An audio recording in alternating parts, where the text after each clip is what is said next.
আপনাদের সঙ্গে আছি এএস আজাদ, ঢাকার গণমাধ্যম কর্মী। দেখুন, মার্কিন প্রেসিডেন্ট ডোনাল্ড ট্রাম্পের গাজা পরিকল্পনা হামাস মেনে নিয়েছে।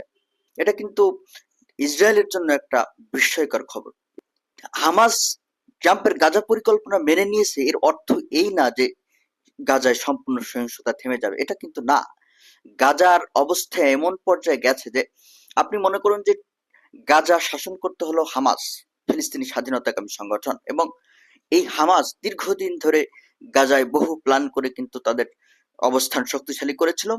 2023 সালের 7 অক্টোবর হামাস যখন ইসরায়েলে হামলা করলো, হামলার পরই একটা নজিরবিহীন হামলা শুরু করলো ইসরায়েল গাজায়, এবং তাদের লক্ষ্য ছিল একমাত্র হামাসকে হটিয়ে গাজা থেকে দূরে সরিয়ে দেওয়া।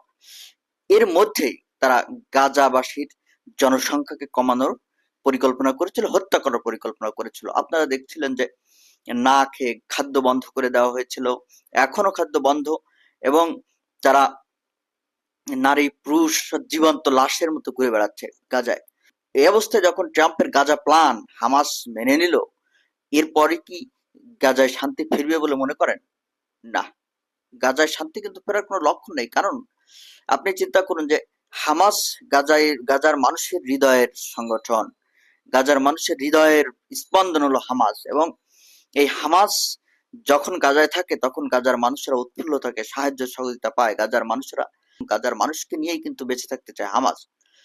কিন্তু পশ্চিমা শক্তি চায় হামাস যেন গাজায় না থাকে। এখন ট্রাম্পের এই পরিকল্পনা হামাস মেনে নেওয়ার অর্থ হামাস কি গাজা ছেড়ে দেবে? হামাস কি অস্ত্র সমর্পণ করবে? এটা কখনো কিন্তু করবে না। সুতরাং হামাস প্ল্যান মেনে নিয়েছে বলে গাজায় আর কোনো সহিংসতা হবে না তা না। মূলত গাজা নিয়ে পরিকল্পনা ট্রাম্পের।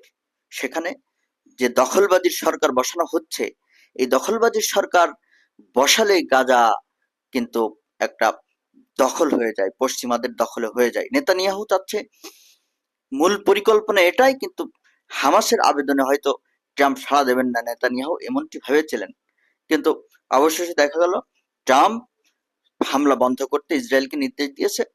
এই যে গাজার গাজার পরিস্থিতি কখনো ভালো হওয়ার কথা নয়, এজন্য যে মনে করুন যে একটা টেকনোক্র্যাট অথরিটি গাজা শাসন করলো, সেখানে ট্রাম্পের 20 দফার প্ল্যানে যা আছে যে সেখানে ফিলিস্তিনি কর্তৃপক্ষ এবং হামাসের কোনো স্থান থাকবে না, এটা কখনো মেনে নেওয়া হবে না।